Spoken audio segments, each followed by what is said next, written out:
Well, hello there. This is Community Forum, and I'm Roy Cohen. I'll be hosting the show today. And today we're going to be talking about real estate law and land use permitting, plus other items of interest. And we have as our guests today two people from a new business called Platinum Partners. We have Noreen O'Toole here on my left, and we have Barry Crimmins way down on my left. And why don't we start off after I welcome you all? Start off a little bit of background on you, Noreen. We can start with you. Thank you, Roy. It's a pleasure to be here. A little about my background. I've been in the planning business over 30 years, and my roots, being a Bostonian, begun in the 80s. I worked for an agency in Boston called the Neighborhood Development Agency, and at that time I was an assistant planner, because at that time I was attending Northeastern University to get my master's degree in public administration and comprehensive planning. And at that neighborhood development agency, my job was to go out into the communities and just do community planning, what the issues were. And after that position, when I became a full-time planner, I was offered a job at the Boston Redevelopment Authority. Mm-hmm. And what I did at the Boston Redevelopment Authority in the late 80s is I was a zoning specialist. So what happened when things would come through the city of Boston, whether it be an addition or a new development on the waterfront, it would come to my division, the zoning division. And we would do the research, go out, look at the site, look at the zoning implications, and write up a recommendation. And our recommendations would be forwarded to the Boston Zoning Board of Appeals. Mm-hmm. Through the BRA would go down to them, and then they would hear it on that level. And we would, of course, attend those meetings too. And I stayed with the BRA almost 5 years. And after the Boston Redevelopment Authority, I decided that I wanted to try town planning. That's not something that I had done. My roots were urban.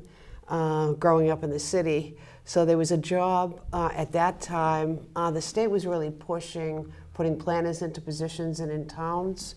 And so there was a job offered in the town of Hanover and Hanson. And at that time, I lived in Quincy. And I said, you know, pretty close. Yeah, I'm going to apply for that. No more Route 3. Yeah, I'll apply for that. I'll see how that works. Actually, when I was in Boston, I lived in Boston, so that was never an issue because I just either took the bus or the train. You try it today. Right, and I was, at Boston City Hall, mm-hmm. So that was not an issue.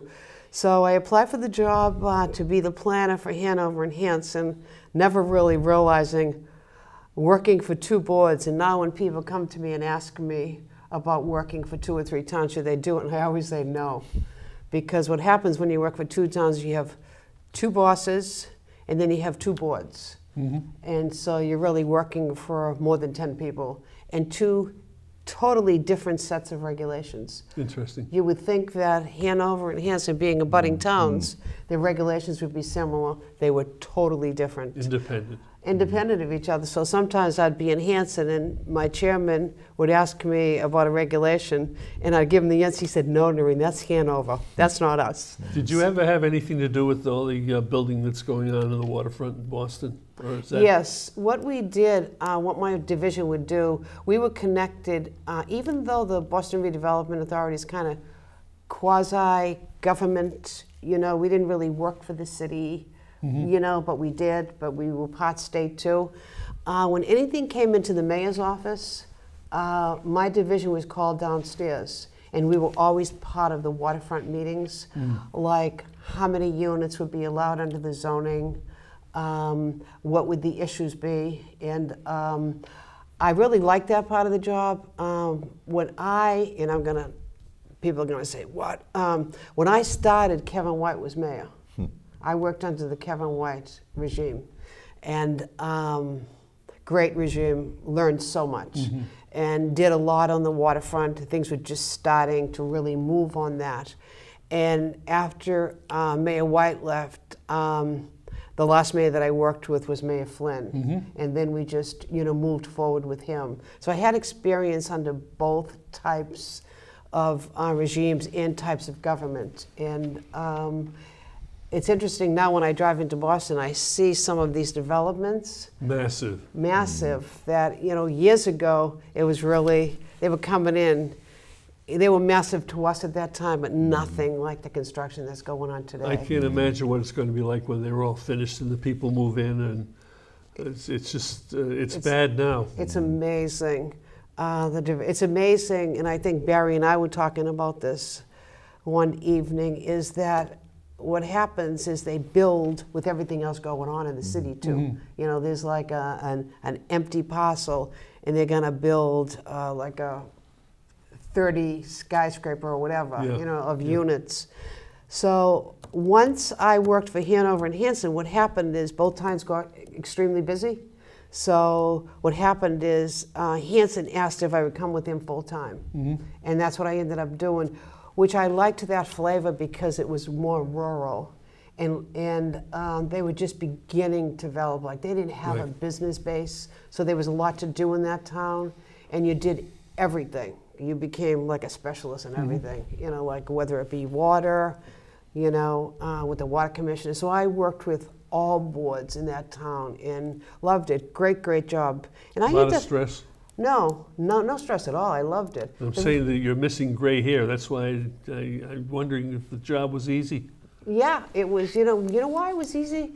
Because when you came to work every day, you were busy, there was always something to do. Right. And I had a great planning board, and progressive, and wanted to move forward, and very professional. My planning board, my chairman in Hanson is an engineer. The vice chair was an architect. The clerk was an attorney. And then we had a broker, and then we had a person who was a carpenter. So it was a really good mix. Yeah, it sounds it. We got a lot done. So the reason I left Hanson is because of budget. They were placing all the land use people on a new budget, which made us part-time employees. Oh, that's too bad. So what happened is actually the conservation person and myself and Board of Health, everybody in the end really did find new jobs. And then I was reading the Mass Municipal Association professional newsletter on jobs, and I saw Stoughton, and I didn't know too much about Stoughton. So I decided, you know what, I'll take a ride over, look around, and this would be a little different. It would be parts of the town are rural, parts of the town are, urban. It's kind of a cosmopolitan place, has some diversity. And I think it's important because I came from a city and went through a town, and now I did both in Stoughton. And when I got my master's degree at Northeastern, my MPA, and then my concentration in planning, I really liked the comprehensive planning part of my program, and I really excelled at that. And I felt like when I came to Stoughton, I had the tools to do things, whether it be a master plan, which we ended up doing, whether it be economic development, because when I started my last job in Stoughton, that position, I was a town planner, but I was also the economic development person too. And I did both. And see, at my other jobs, I always did both. So I just kind of brought those skills over. And then when I decided that, I wanted to leave, government and maybe go into the private side, I don't think I can change who I am, and I plan not to. I think that I'll always have that personality of working, behind the scenes in government, and I think that's what I bring to Platinum Partners, that kind of skill of what people will expect from us, because I was on that other side of the table. Right. And I think that that makes me valuable, and that makes the job easy for me. All right. And, we're just starting out, and I I'm wish you loving well. it. I have a great partner. Who's that? Mr. Barry Crimmins. Barry, speaking of gray hair, Yeah. Barry, a little bit of a brief background from you, sir. A brief background. Well, Noreen's breadth of background and experience is sort of matched by me more with my depth of experience and background in that I'm a Stoughtonite through and through. I was born in Stoughton, have lived in Stoughton all my life, have worked in Stoughton all my life. Came up in a family that my dad had a real estate and insurance agency for many years in town. I'm one of 3 sons that worked at my dad's office. My older brother worked there while he was going to law school nights, and then when he got out of school, he opened up his own law practice 2 doors down from my dad's real estate office on Central Street. I got out of college, I went to Bentley, got a degree in accounting in 1980. Decided at that point I wasn't quite sure if I wanted to continue formal education, be it law school or otherwise. So I went to work at my dad's office full-time as a real estate broker. So this was in the early 80s when things were really starting to take off in the real estate industry. But after watching my brother get out of law school and open up his practice, I started thinking more about law school. So in 1982, I enrolled at New England School of Law in downtown Boston in their evening program. And the evening program in law school takes 4 years as opposed to the 3-year daytime program. So I was going to law school nights, working at my dad's real estate office during the day, showing houses, going on listing appointments, etc. And then when I got out of law school in 1986, I went in with my brother and his office, and we worked together for approximately 5 or 6 years until he got his appointment to the bench in 1992. And after he got his appointment to the bench, I formed a practice with 2 other attorneys for 2 years, and then in 1994 I took over that practice, and since 1994 I've had my own practice.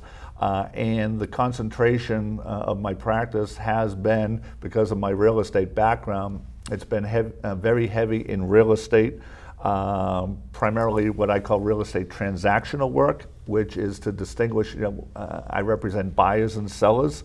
I don't represent the banks doing the closings, but I'll represent a buyer who's buying a piece of property, and then perhaps I'll represent them at the closing.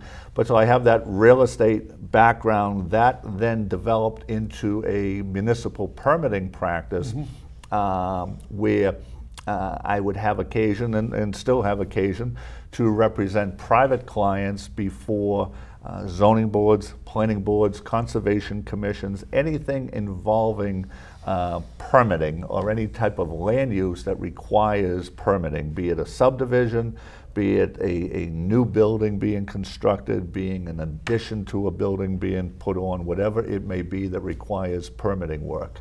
The other part of my practice is estate planning and elder law. So what I did through the years is where when I was starting out, I had a more typical general practice where we did a little of everything, and then when I started my own practice, we kind of continued in that realm of doing a little of everything. Through the years, I really narrowed the focus of my practice and concentrated on those areas that I liked doing, that I felt I was competent at, and so I eliminated those areas that I frankly just didn't like. So things like domestic relations, criminal defense, personal injury, and really have focused the practice for the last several years now on those, what I call 2 areas, real estate and municipal permitting on the one hand, and then estate planning, estate administration, elder law on the other hand. So the real estate permitting piece of the practice is what really was at the roots of Noreen and I forming Platinum Partners. Which leads me to the next question. Give me an overview of Platinum Partners. I don't know which one of you wants to speak first. Barry can do it. Okay, thank you. Barry's not shy. No, neither one of us is shy, No, we're not. as you know. Right.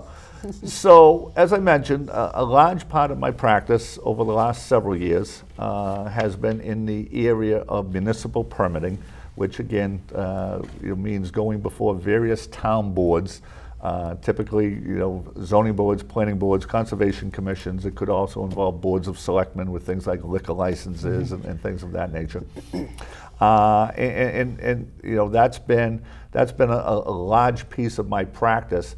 It's been primarily in the what I'll call the greater Stoughton area. Most of my work has been within Stoughton, where my office is located, but it has gone into the surrounding communities as well. Noreen, as she mentioned, had been town planner for the past 8 years in Stoughton, prior or after her work in Hanson and Hanover, as she mentioned. And so I had occasion from my professional work to have to deal with Noreen quite frequently in her capacity as a town planner, and so she worked closely with the planning board. So any matters that I had with the planning board, we typically, what we will do before we will file an application on a given project is to schedule a meeting with the professional staff in a given community. So in the case of Stoughton, it would involve meeting with Noreen as the town planner, meeting with the building inspector, meeting with the town engineer, meeting with other professional staff to kind of work through any issues that might be present on a given project. And so I came to know Noreen well. I came to respect her a great deal as a professional in the way she handled herself and the way she represented the town, which was always very professional, very open and honest when she dealt with folks like myself, engineers, architects, other people who we might have on a project team. And I think she did a great service for the town of Stoughton in the time that she was here. So I always had this profound respect for her as a fellow professional. And when she mentioned to me earlier this year that she was thinking of retiring, of course, my first thought was I need to try to talk her out of this, because we had a very good working relationship. Right. Over the past 8 years, and you develop those relationships and those contacts, and they're hard to duplicate when somebody leaves and a new person comes in. It's like starting over. Absolutely. So after I discovered, after several attempts that were proving fruitless, that she was adamant about going forward with her plans to retire. Too young. Much too young. Yes. I said, well, in that case, I have a proposition for you. And she said, what's that? And I said, let's go into... And I thought he was kidding. Yeah. And I said, let's go into business together. And she said, are you serious? I said, I'm dead serious. And from that, I kind of laid out a little bit of my vision for what I had in mind.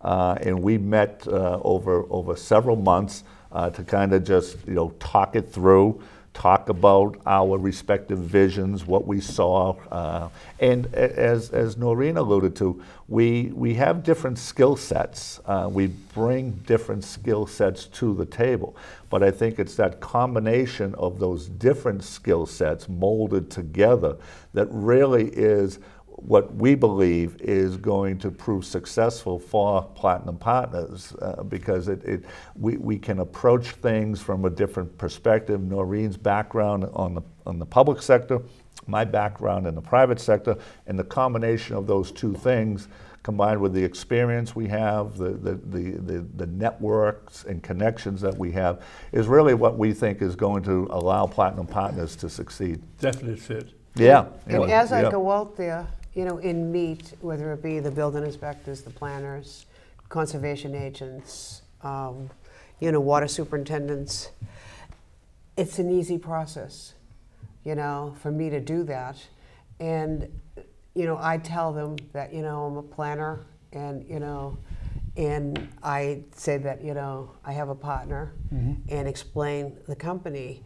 And they like the idea that I am the one sitting at the table with them setting things up, because they know that I come from the same place where they are. And they don't want to see me that I'm different. They like it that I'm the same, that, you know, I came from what they are doing. So I think it's really a nice approach. It sounds it. Yeah. They respect your background. That's what it is. I mean, both of you combined, it's hard to believe it's 60 years of experience. It is hard to believe, isn't Over it? Yeah, I'm it's shocked like- when I Yeah. I didn't know Barry hit 50. I started when I was 1. Yeah, I Yeah, figured, me too. I figured as much. The gray hair is Out of the premature. womb, I think. It Yeah, was right. kind of inbred in the family. Let's talk about some of the various services that you folks perform, starting with zoning and land use permitting. Can we talk about that? Sure. Noreen? I think I kind of turned a lot of the zoning over to Barry, where he's the attorney, and I can talk about different things when he's finished. Barry? Sure. Don't be shy. No, so again, with the types of projects that I have dealt with throughout my career, and that we're already dealing with in the early stages of Platinum Partners, and that we will continue to do.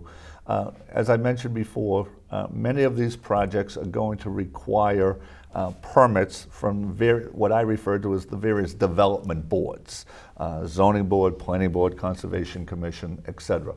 So one of the things that we can do, and one of the ways I've described it to people, is taking basically what I've been doing for the past 30 years in my land use permitting practice that has been more local to Stoughton and the surrounding communities, and we're able to expand the breadth of those services by now being able to go into other communities that may not have necessarily had an opening to get into previously, that with Noreen's background and her contacts, we can now expand the communities that we can go into. So I'd still be, and we will still be representing private sector clients, doing the types of things that I've been doing right along, but expanding sort of the geographic footprint for where we can do that. So we can represent clients, we're looking to stay in this general area, but more or less from Boston down the South Shore out to the Cape, and anywhere in between.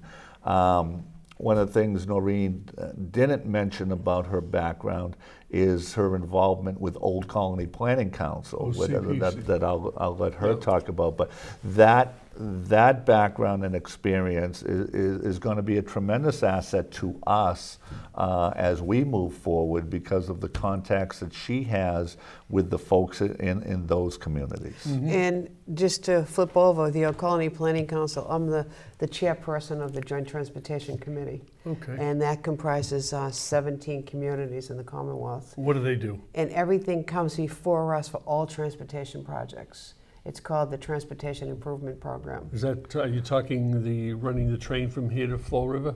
That project? That comes in to us, but that's more of a statewide program. Yeah. But we deal with is town projects, like doing 138, say we're paving, doing, the downtown. It is called a Transportation Improvement Program.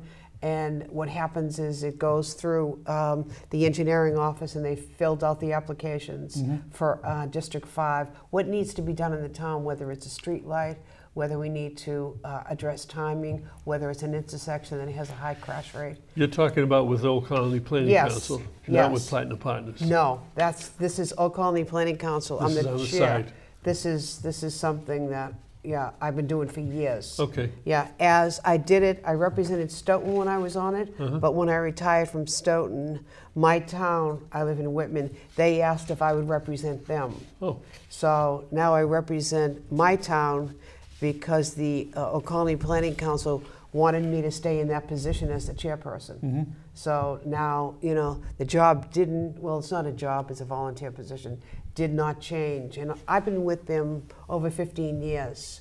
And all of those projects for the entire region come before our board. Oh, nice. We make decisions. Okay. And what Barry was he was coming into, is I'm really the advanced person for our association. Like, I can go in, like I said to you earlier, and talk to all the people in there about that permitting and zoning, what we need to do. Sure. Then come back to the office and we do a report, and then we discuss the It project. sounds like a natural fit. Exactly. It's very good. If I could just follow up on that Sure.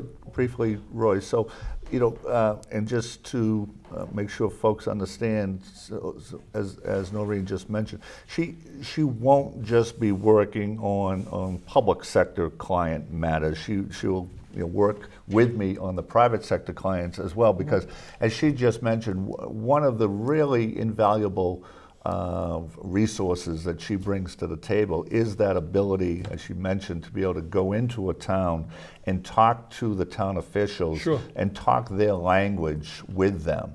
If I were to go into that same town, I could certainly talk to them, but if it's often the case, if it's the attorney, they get a little bit defensive. Sure. And they get a little bit guarded. Not with her, though. Right, No, it's and again, understandable. because as Noreen mentioned, she comes from her background is the same as their background.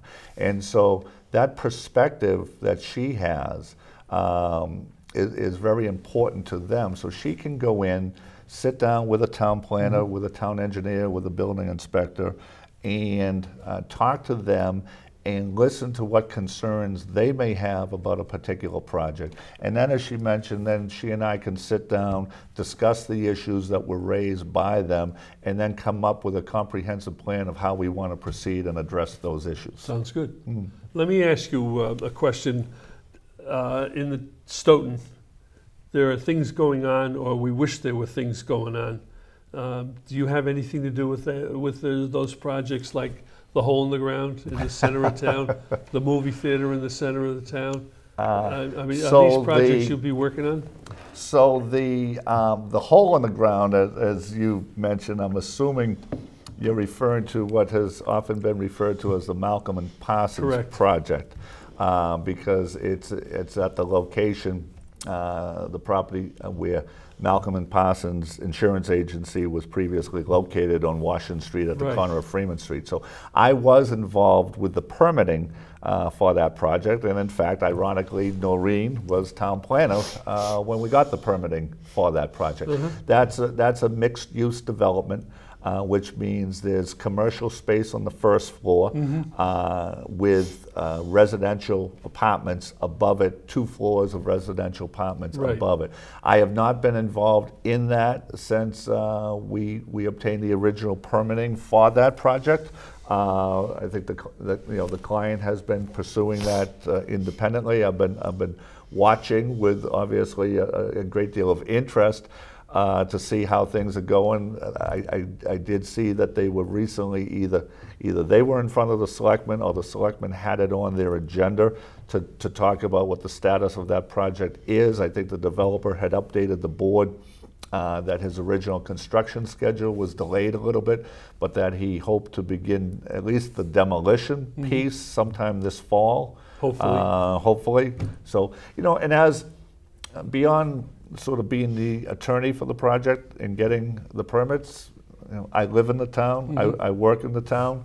If it gets underway, you'll see a lot of happy faces, I think, Yeah, going through the square. yeah, I think so. I mean, folks don't Definitely. want to see sort of what is a burnt out building, or what was a burnt out building with a chain link fence around it, right smack dab in the middle of our downtown. And it's, it doesn't help the image of the community. We've had, on the flip side, I attended the ribbon cutting on Tuesday morning for the new high school. Beautiful building, state-of-the-art facility, something that the town can truly be proud of. Sure. And can point to as an example of the town moving forward.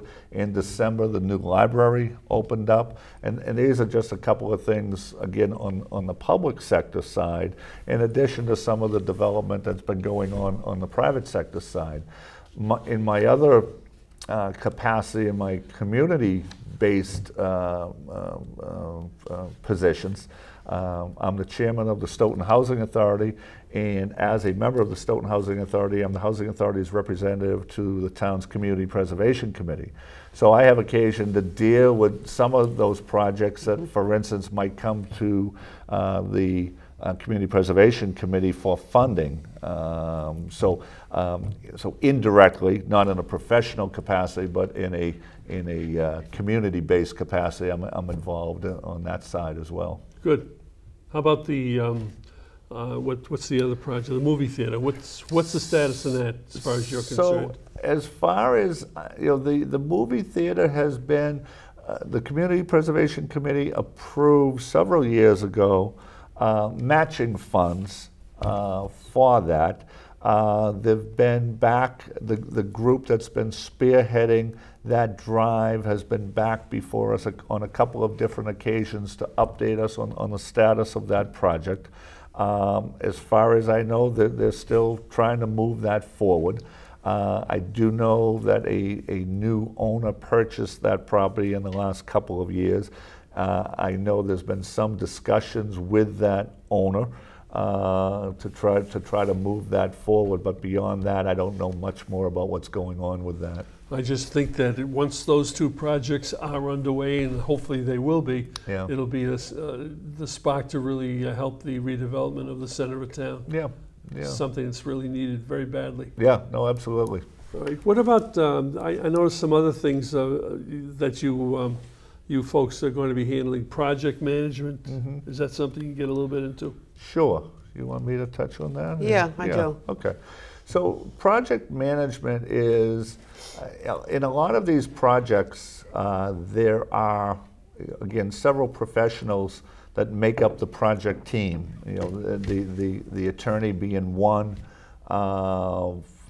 Typically, there's a project engineer. There's, if it's any form of construction, there's going to be a project architect involved. Depending on where it's located and the nature of the project, there may be a traffic engineer brought into play.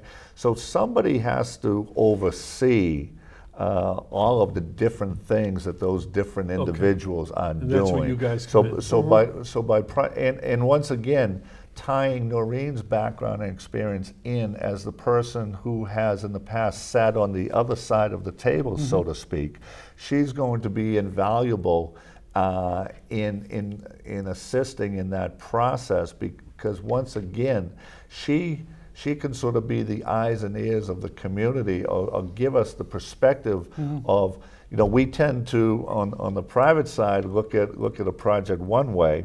And on the community side, they're often looking at a project differently. Not to say that those are at odds necessarily, but they have different motivations than what the developer may have. I'm the person that can say, you can't do that. Yeah, yeah.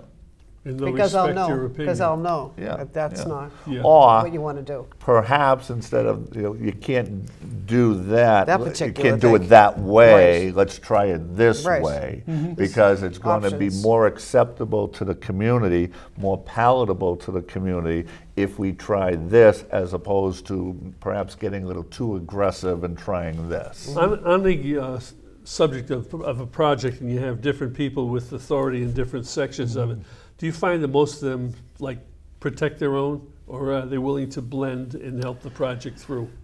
A little of both, I Yeah, think. I And, think so. It depends. I mean, because all the members of the project team are working towards the same goal, which is to get the project approved and get it approved basically as quickly as possible, because the old adage is very much true in this era that time is money.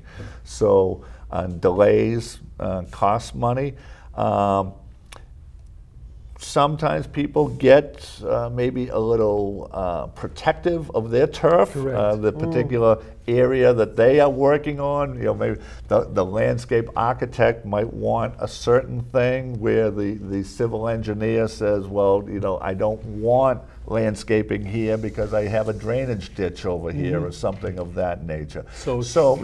But once again, that's where we can come in as project managers and oversee that and kind of work out that friction that could occur between the different members of the project team. There's just a lot of negotiating, I think. I think what you guys have put together is an ideal situation.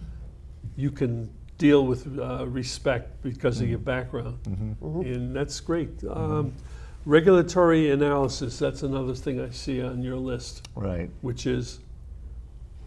So, I was going to say. Yeah, I think, for instance, we were talking about a potential project. You know, someone comes into the office and they want to subdivide their lot. They have an existing house on it, but they want to know if they can get another lot, you know, out of their parcel.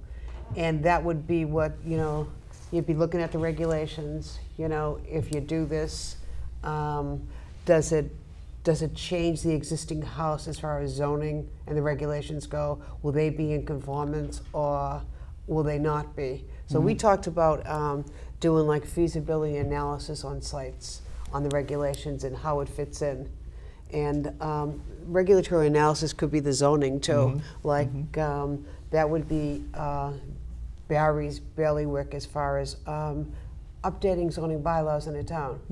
You know, you get a call and you know, it might be a couple of sections. Maybe they need to do something on marijuana. Maybe they don't want to have marijuana in their town, or maybe they do. Something like that. You could come in and offer them some suggestions on their bylaws and help them with the public hearing process. Because what people don't realize, I think, in the public is there are a lot of towns that do not have town planners. And towns that you would think would have a town planner, but they don't. So when you try to go into that town and get work done, it's difficult because there's not a point person. So sometimes you have to go directly to a planning board. And sometimes they don't know what to do. They want to change their zoning, but they don't know how to get there. And I think that's where we come in. Say, you know, these are the things under the law you have to do under Chapter 40A. Because they're kind of stalemated in what they might want to do because they're afraid of, you know, they don't want to do it incorrectly, but they know what they need though. So, you know, they'll, you know, we'll apply for jobs like that and help towns out. I'm having a flashback to way back about 30 years ago when we changed the zoning bylaws to control the possibility of an entertainment zone, adult entertainment zone. That would have been something you guys would have loved to have worked on, I'm sure. Sure, yeah. But getting back to the question about regulatory analysis, if I can just pick up on one of the things that Noreen mentioned on that. Part of, a lot of times a project is not a question of can it be done, because you look at something that's in a, you know, you've got a commercial project, let's say, that it's in some form of a commercial zone, be it a business zone, industrial zone, what have you. And so you know going in that the project is allowed, or it's allowed by special permit. So then it's just a question of determining what permits are needed from what boards, and you know, you get your plans together, you file your applications, etc. Sometimes it's not as clear whether a particular project can even be done at all in a particular location. And sometimes these aren't large commercial projects, but rather, as Noreen alluded to, and I think Noreen mentioned to me on the way up here, she just got a call from somebody yesterday or today. And there's a very typical sort of question. Is my lot a buildable lot? And that rather simple question on its face doesn't always lend itself to a simple answer. And it isn't just the zoning that comes into play, although often that's a large part of it. But the zoning may be okay, but then there may be issues relative to the Board of Health, in regards to the location of septic systems, in regard to the location of private wells, if it's in an area that doesn't have town water or town sewer. It could be conservation issues if there are wetlands in the area. So that, through the years, I've often fielded that question, can I build on my lot? Is my lot a buildable lot? And typically, the client is thinking of it from a zoning perspective, and they often don't realize or appreciate those other layers that come to bear. So one of the things that I've done through the years that Noreen and I will continue to do through Platinum Partners is what we typically refer to as a feasibility study. Somebody comes to us, we don't want to say, well, yeah, you can do that. We'll just apply to the board for a variance or a special permit. Let's see if it can be done. And let's see what would need to be done to get it done. And is it practical? Is it economically feasible? Most clients don't have a bottomless pocket of money. There are budgets associated with these projects. And so one of the things we can do is sort of on a preliminary basis, do this feasibility study to determine whether the project is even feasible, and if so, what would need to be done. I've had a couple of cases recently, and this is not uncommon either, where when people have first inquired about whether their lot could be developed or they could put an addition on a house or a commercial building, and they were told no. Okay. Sometimes they're told no by an engineer, on the private side. Sometimes it's a town official who may have looked at a bylaw and said, no, you don't have sufficient frontage, or you don't have sufficient area, or whatever the case may be. And the zoning bylaw in each community, which, as Noreen alluded to at the very beginning, as you know, Roy, we have 351 cities and towns in the Commonwealth of Massachusetts, every one of which has its own zoning bylaws. So there are differences in every community. But above all that is Chapter 40A, the Zoning Act. And there are provisions in Chapter 40A, without getting too much into the weeds, but that provide exceptions to certain things. So something that if somebody were to just look at the four corners of a zoning bylaw, and in interpreting that bylaw would come to the conclusion that something can't be done, there may be a way, by means of applying the provisions of Chapter 40A and some of the exceptions in Chapter 40A, where something can be done that might initially appear as something that couldn't be done. So that's what the feasibility study or that regulatory analysis is meant to address. Sure. Something that we also look at within that study is the compatibility. What this person wants to do, is it compatible, say, in a neighborhood, if someone wants to subdivide their land, or in a district or whatever. So we look at, does it make sense? We look at the personality of the area and the neighborhood, to tell the people, well, maybe you might want to do it a different way. There's options out there. So we look at that too. We don't have, and just looking again at Stoughton by way of an example, because it's also the community that we're in, and the community that I think all three of us are certainly most familiar with. If we were to lay out the town of Stoughton zoning map on this table, as we're all aware, we don't have what anyone would refer to as homogeneous zoning in our town. We have, say residential areas that have pockets of commercial zones. Because I think back in the 1970s, when the town, prior to Noreen's efforts with the planning board in 2015, when they updated the zoning bylaw, our zoning goes back more recently to the 1970s, 1970 itself. And I think what they did at the time was they took the existing uses that were in place and they created zones around those uses. So you look at the map, and you see a residential area, and you'll see these different pockets of commercial zoned areas. And you look at at a commercial strip that abuts a residential area. You know, you take 138, for instance, that's a major commercial area, and most of which is zoned general business. But on both sides of 138, behind, if you will, the commercial zone are residential zones. Right.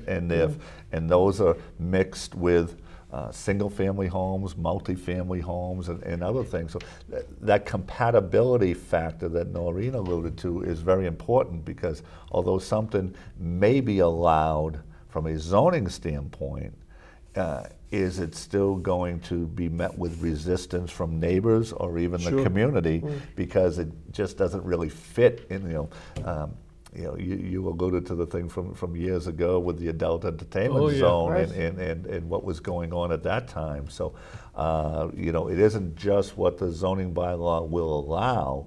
Is it compatible with the area?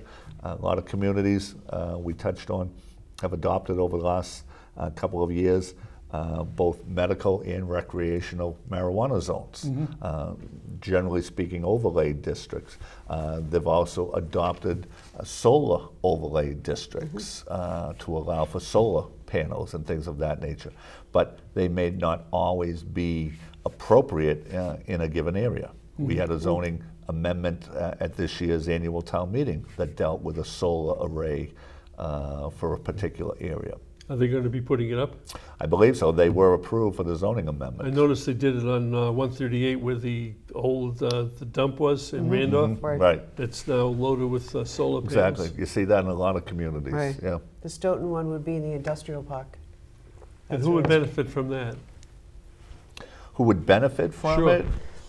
Well, generally speaking, the community at large is going to benefit because there's usually going to be some form of an agreement entered into with the community, as a host community. Depending on who the entity is, it's going to run the facility.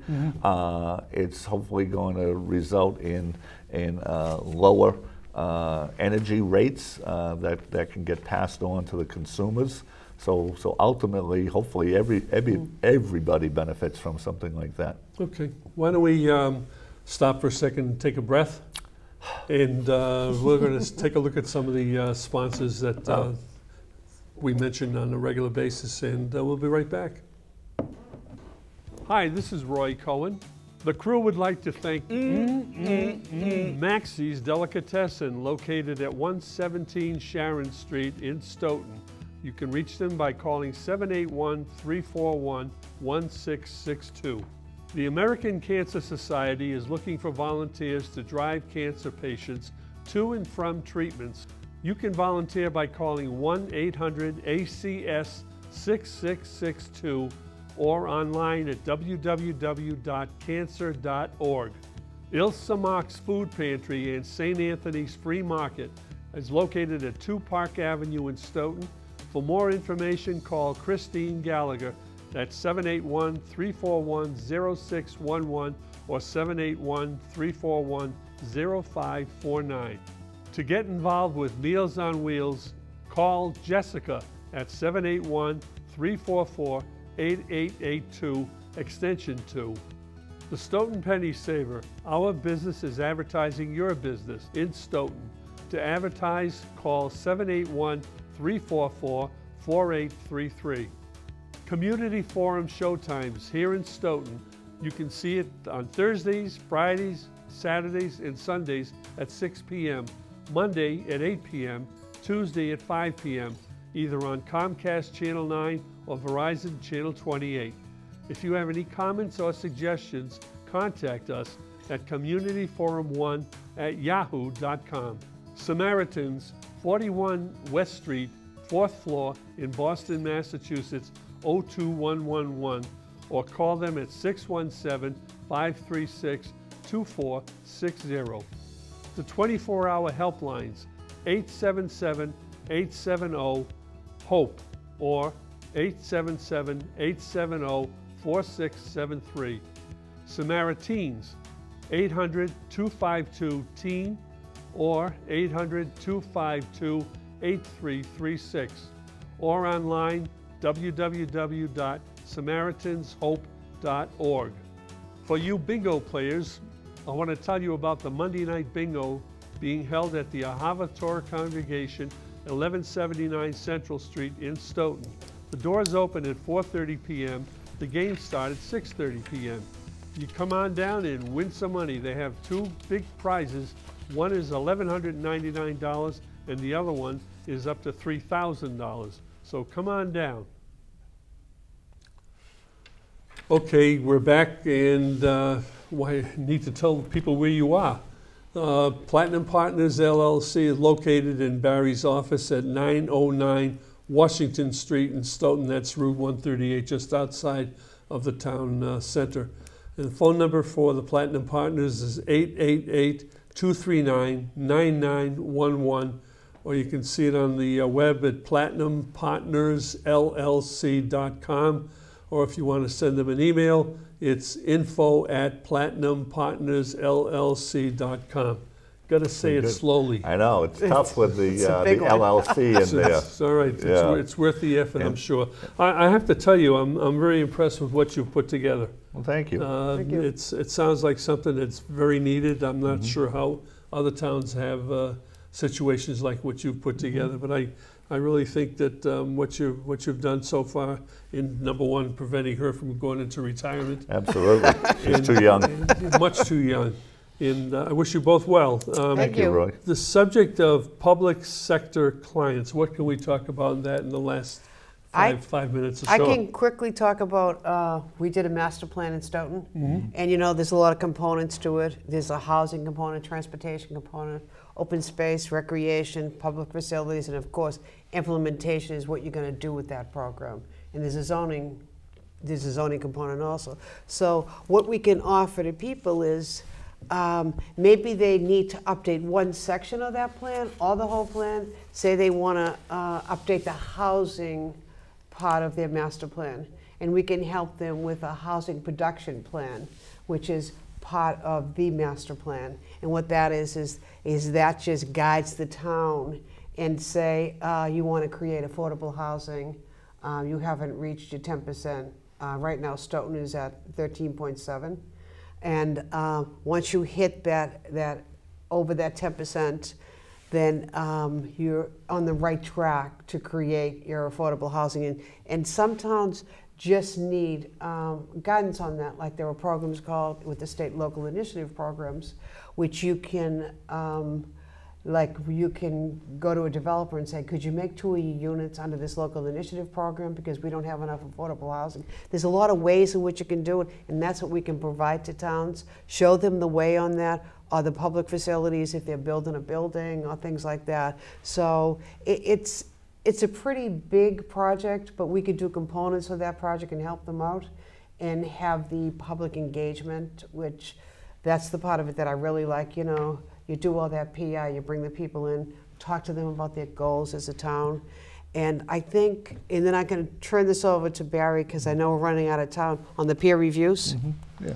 So one of the things Noreen was touching on is, and one of the things that she and I spent a great deal of time on talking about, one of the services that we can offer communities is the type of thing that she was involved with when the town of Stoughton in 2015 updated its zoning bylaws and also, as she mentioned, adopted a master plan. Many communities, and it was true in Stoughton, don't necessarily have the in-house resources to get through the myriad levels that are involved in those types of projects. So in the case of Stoughton, they brought in an attorney that happened to be a land use attorney as a consultant. So we would be able to do the same types of things for other communities. In Noreen's background and experience, having done it in Stoughton, having worked closely with the planning board and with others to update our zoning bylaws, adopt the master plan, many communities are doing the very same thing in this, the whole housing issue. As people are working more in Boston, as we talked about, in trying to find housing in southeastern Massachusetts and the South Shore. Many communities are looking to update or adopt housing plans. As part of that, many communities are looking to update their zoning bylaws, to update or adopt a master plan, as we did in Stoughton. So we would be able to offer those communities our services, particularly Noreen's experience in helping them through that process. And also, you know, we all realize, you know, the workforce, there's a lot of jobs in the cities, but there's not a lot of housing. So they're moving out towards the suburbs, and I think that this is where the towns can be really successful with their housing projects. I think you need to add a word when you talk about looking for housing. Affordable. Affordable housing. Affordable, yes. I mean, those projects that are going on where the Pier 4 used to be, they're huge and they're very, very expensive. Right. The Dalton, for example, over near the Prudential Center, I mean, they just sold a unit up on the top floor for what, $40 million? Yeah. I mean, that's just But you know, way these out of reach. communities, you know, even you know, for the millennials in that group that are just looking for apartments, you know, we could offer affordable apartments in the suburbs, because there's a lot of work there, you know, for people, but there aren't housing for people that are affordable. So you could, if somebody wanted a location of affordable housing, you could supply it? Yeah, and you know, Or supply the services to help them with that. the services to help them, not supply You it. don't have a list of... No. Okay. Well, we have a list of, through the state, of towns that really need to step it up and create affordable housing. That we have, but then you need someone who's coming to that town to develop it with a project.